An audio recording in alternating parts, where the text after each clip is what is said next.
వైశ్యుల మూడు వర్ణాలను తీవ్ర చేయడం 1వ అధ్యాయం 54వ శ్లోకం. 94 శ్లోకంలో ఏమని చెప్పారంటే, దేవపితృ కర్మ చేసేటటువంటి నిమిత్తం తన ముఖం ద్వారా బ్రాహ్మణులను భగవంతుడు సృష్టించాడు. సర్వ జగత్ రక్షణ కోసం తపస్సు చేసి తన కుమారుగా వారిని ఇక్కడ ఉంచాడు.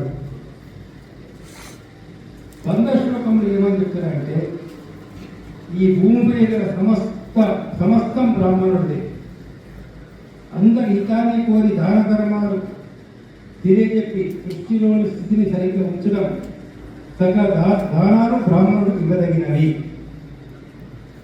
ఇటువంటి పవిత్రమూర్తి అయిన బ్రాహ్మణుడి గురించి ఇతర వర్ణాల వారికి వారి ధర్మాలను తెలియజేయ నిమిత్తమే జ్ఞాని స్వయంభవైన భగవంతుడు మనువు ఈ ధర్మశాస్త్రం రచించాడు అని చెప్పేసి 100వ శ్లోకంలో చెప్పడం జరిగింది. 135